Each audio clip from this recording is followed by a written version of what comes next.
বলো এক্সপিরিয়েন্স কেমন ছিল টপে চড়বার? ভালো এক্সপিরিয়েন্স, কষ্ট হয়েছে কিন্তু মজা এসেছে। চলো প্ল্যান স্লাইড হবে নাকি? আজকে 12 জুলাই 2026, আজকে আমাদের অমরনাথ যাত্রার দিন। আজকে আমরা বেরোতে পেরেছি বাবার থেকে বেরিয়ে আমাদের কিন্তু গাড়ি ধরার উদ্দেশ্যে চলে এসেছি বেস ক্যাম্পের দিকে। এখানে পুরো সব গাড়ি কিন্তু লাইন ধরে দাঁড়িয়ে আছে।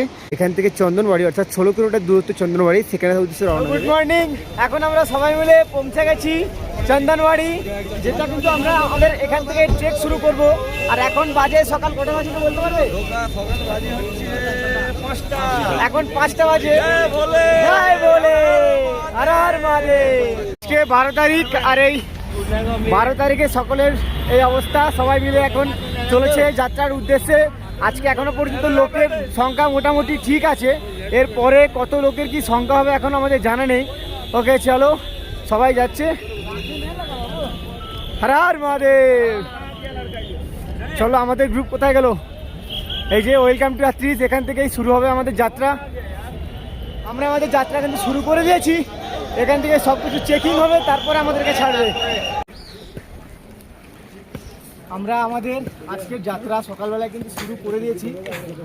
এবার বাবার ইচ্ছায় দেখা যাক রাস্তার পরিবেশের অবস্থা কেমন থাকে। আমাদের কাছে এরকম শুজ কভার ছিল না, কারণ এগুলো মানে বৃষ্টি হলে এরকম দরকার, না হলে কিন্তু বুট ভিজে অবস্থা খারাপ হয়ে যাবে। ব্যাকআপ কোনো শু নেই, সেই জন্য আমরা কিন্তু এখান থেকে সব বিক্রি হচ্ছে, তাই জন্য এখান থেকে একটু শুজ করে নিলাম, যাতে বৃষ্টি হলে কিন্তু আমাদের জুতোগুলো না ভিজে পা সেঁতসেঁতিয়ে যায়। ওদেরকে এরকম এখন কতগুলো পাহাড় পেরিয়ে তারপরে বাবার কাছে পৌঁছতে হবে সেইটা আমাদের জানা নেই। তবে যাই হোক, আর ওইদিকে দূরের পাহাড়টাও, পাহাড়ের মাথার উপরে রোদ পড়েছে, সেই লাগছে দেখতে।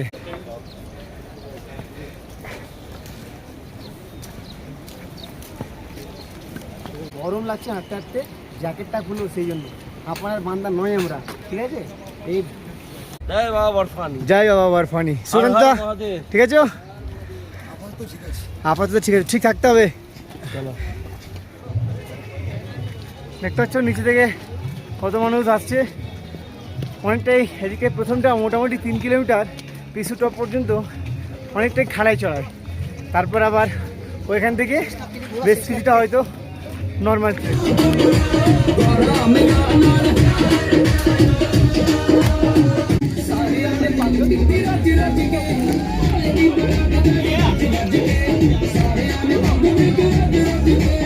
প্রথমে আমাদের একটা ভান্ডারা পড়েছিল, ওখানে আমরা সকালে চায় নাস্তা সব কিছু ওখানে করে নিলাম। বাসুদেব যাত্রা ওখান থেকে সেরে আবার নেক্সট ডেস্টিনেশন 4 কিলোমিটার, সেখানে গিয়ে আবার রেস্ট নেবো, কারণ সেখানে আমার একটা ভান্ডার আছে, সেখানে গিয়ে রেস্ট নিয়ে বসে সেখানে খাওয়া দাওয়ার আছে, সেখানে গেলে খাবো। আমাদের গ্রুপটা সবাই বলেছিল প্রথমে বালতাল হয়ে যাবে, আমাদের গ্রুপ যদি বালতাল দিয়ে নিয়ে যেতাম বা যেত তাহলে কিন্তু খুব সমস্যায় পড়তো। পেহেলগাম মার্ক সবাই বলে সহজ, হ্যাঁ সহজ, কিন্তু এটাতে আমাদের মতো ছেলেদের উঠছে শাস্তি হচ্ছে। অনেকটাই উপরে রয়েছে, এখন প্রায় 10,000 উপরে রয়েছে, এখানে ফুলছে, এখন উপরে যেতে হবে অনেকটা। দেখা যাক কখন গিয়ে পৌঁছায় সকলকে নিয়ে। আমাদেরকে এখনো এইখান থেকে সবাই যাচ্ছে, এখান থেকে গিয়ে আমাদেরকে এখনো ওই উপরে সবুজ সবুজ যে বর্ডারগুলো দেখা যাচ্ছে, ওই বরাবর ধরে আমাদেরকে এখন ওই পাহাড়টা টপকাতে হবে। আমরা যেতে যেতে আপাতত রাস্তার মধ্যে একটু এনার্জি ড্রিঙ্ক দরকার, সেই জন্য এনার্জি ড্রিঙ্ক নেওয়ার জন্য অয়ন এখান থেকে একটা নিম্বুস। কত নিল? 40। হ্যাঁ, কিছু করার নেই, নাইস তো হাই অল্টিটিউডে নিম্বুস, কিছু করার নেই, 40 টাকা। সেই জন্য একটু এনার্জি পাওয়ার জন্য ভাই, তাই তো? একটু এনার্জি।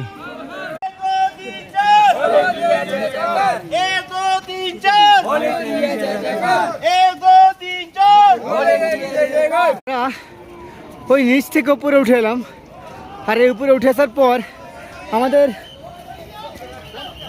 চলো ল্যান্ডস্লাইড হবে নাকি? ওখান থেকে সব কি বেরোচ্ছে, ল্যান্ডস্লাইডের জন্য তাড়াতাড়ি যেতে বলছে। ওইখানটাতে এখানে দাঁড়িয়ে যেতে হবে। কোথায় ছুটছে? চলো বাদ দাও, ওখানে ল্যান্ডস্লাইডের জন্য একটা চড়ছো। আর আমাদের এখনও পিছুটা 2 কিলোমিটার, জজবাল 6 কিলোমিটার, হলিকেপ এখন 31 কিলোমিটার। আমরা মোটামুটি যে সব থেকে কঠিন যে টপটা ছিল, যে পিকটা ছিল, সেটা কিন্তু আপাতত সেখানে পৌঁছে গেছি অনেক কষ্ট করে হেঁটে হেঁটে। দাদাও অনেক কষ্টে হেঁটে হেঁটে পৌঁছেছে একদম। বলো এক্সপিরিয়েন্স কেমন ছিল টপে চড়বার? ভালো এক্সপিরিয়েন্স, কষ্ট হয়েছে কিন্তু মজা এসেছে। একদম কষ্টটাকে মনে হয়নি, একটু করে দাঁড়িয়ে স্লো ভাবে হাঁটা যায়, তাহলে এই কষ্টটা কোনো কষ্টই নেই। আমার মতো একটা ছেলে যে 96 কিলো ওয়েট, ঠিক আছে, সে যদি এতটা ওয়েট নিতে পারে তাহলে প্রত্যেকটা মানুষ করতে পারে। সম্ভব। নেক্সট আমরা এবার হয়তো নামতে থাকবো, আবার ওইখানে আবার উঠছে, এখানের পর আবার কিছুটা চড়াই হবে। মানে সত্যি কথা বলতে সবাই আসছে, আমরাও আসছি। প্রথমে ভেবেছিলাম খুব একটা কঠিন হয় না, হ্যাঁ কঠিন তো অবশ্যই, বলবো না যে একবারে কঠিন নয়, তবে মনের জোরে আসা হয়ে যাচ্ছে। আমরা এখন রয়েছি কিছু টপে, এখান থেকে আমরা ভান্ডারা থেকে লঙ্গরখানা থেকে ভান্ডারা খাওয়ার পর আমরা কিন্তু বেরিয়ে পড়েছি নেক্সট ডেস্টিনেশন, যেটা কিন্তু হচ্ছে আমাদের জাজবাল। এখান থেকে ডিস্টেন্স কতটা সেটা কিন্তু আমার সত্যি জানা নেই, কিন্তু জানা থাক না থাক যেতে তো আমাদেরকে হবে। তার আগে এই যে যাওয়ার সময় এত সুন্দর একটা দৃশ্য, এত সুন্দর একটা দৃশ্য, যেটা ভাই সত্যি দারুণ, মানে কি বলবো বলতে, মানে পেহেলগাম দিয়ে অমরনাথ যাত্রার এটা একটা সব থেকে বড় প্লাস পয়েন্ট। পাহাড়ে অ্যাম্বুলেন্সও রয়েছে, দারুণ অবস্থা। 4x4 অ্যাম্বুলেন্স যাত্রীদের সুবিধার্থে, কেউ যদি এমার্জেন্সি অসুবিধায় পড়ে যায় তার জন্য ভাই পাহাড়ের পর অ্যাম্বুলেন্স। হ্যাঁ দারুণ ব্যাপার, দারুণ ব্যাপার। চলো ভোলে বাবার নাম করে যেতে থাকি, বম বম ভোলে। এখনো অনেক রাস্তা বাকি, কতটা? এখনো অনেকটা বাকি, জয় ভোলে কি। প্রায় 11 কিলোমিটারের জার্নি এখনো বাকি আছে। ফাইনালি আমরা আমাদের জোজপাল লঙ্গরখানা সেকেন্ড বেস সেখানে চলে এসেছি। প্রচণ্ড ক্লান্তি ছিল, অসাধারণ। ও মাই গড। ও জাজবালে পৌঁছে যাওয়ার পরে কিন্তু আমাদেরকে রেনকোট গায়ে চড়ে নিতে হলো, কারণ দেখতে পাচ্ছি চারিদিকে পুরো রীতিমতো কিন্তু কুয়াশায় যাচ্ছন্ন হয়ে যাচ্ছে, আর আকাশও কিন্তু খুব খারাপ হয়ে গেছিলো, বৃষ্টি আসতে শুরু করে দিয়েছিল, আর প্রচণ্ড ঠান্ডা নেমে গেছিলো। তাই কিন্তু আমরা কিন্তু বাধ্যতামূলক রেনকোট চড়িয়ে নিলাম, কারণ রেনকোট না চললে সব কিন্তু ভিজে যাবে। খুব খারাপ আছে, আমরা এখন রয়েছে হয়তো জাজবালে, কিন্তু এখানে এসে ওয়েদার এত খারাপ হয়েছে যার জন্য কিন্তু আমাদেরকে সবাইকে রেনকোট পঞ্চশ সব গায়ে গলিয়ে নিতে হলো, কারণ বৃষ্টি অলরেডি এখানে পড়তে শুরু হয়ে গেছিলো। আর ওইদিকে মেঘ, মানে একটু পাহাড় ছিল, ওখানে মেঘ পুরো জমে গেছে, জমে কিন্তু ওখানে অলরেডি স্নোফল হতে শুরু করে দিয়েছে। তো এদিকে আমরা এখন 6 কিলোমিটার রাস্তা বাকি, এখান থেকে আমাদের যাত্রা কেমন হবে বা বাদের রাস্তায় বৃষ্টি পাবো কি না পাবো সেটা সব উপরওয়ালার উপরে, সব ভোলে বাবার উপরে। দেখা যাক হর হর মহাদেব পরের যাত্রাটা কেমন হয়। হর হর মহাদেব। আমাদের সবাই কিন্তু একে একে রেনকোট ব্যাক কভার সব পরে নিয়েছে। এদিকে সৌম্যতা কিন্তু ব্যাক কভার পরাও, রেনকোট পরো, বৃষ্টি হচ্ছে। আর এদিকে আকাশ ভাই পরে নিয়েছে, আর ঋত্বিক ভাই কিন্তু এখনো পরেনি। দুজনে রেনকোট কখন পরবি? এক্ষুনি রেনকোটটা পরে নে ভাই, বৃষ্টি আসবে একদম, রেনকোটটা পরে নে। বাকি সবাই রেডি হয়ে গেছে।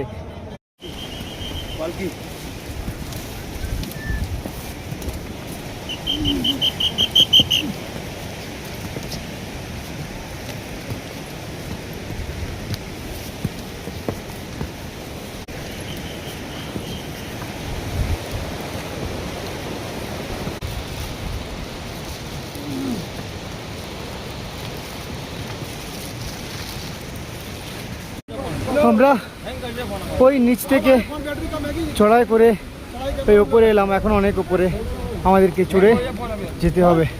সবাই যাচ্ছে, তাই শরীরের অবস্থা কিন্তু মোটামুটি খারাপ হয়ে গেছে, কিন্তু মনের জোরে আমরা উঠে চলেছি আমাদের গন্তব্যে। জয় বাবা অমরনাথ, জয় ভোলে।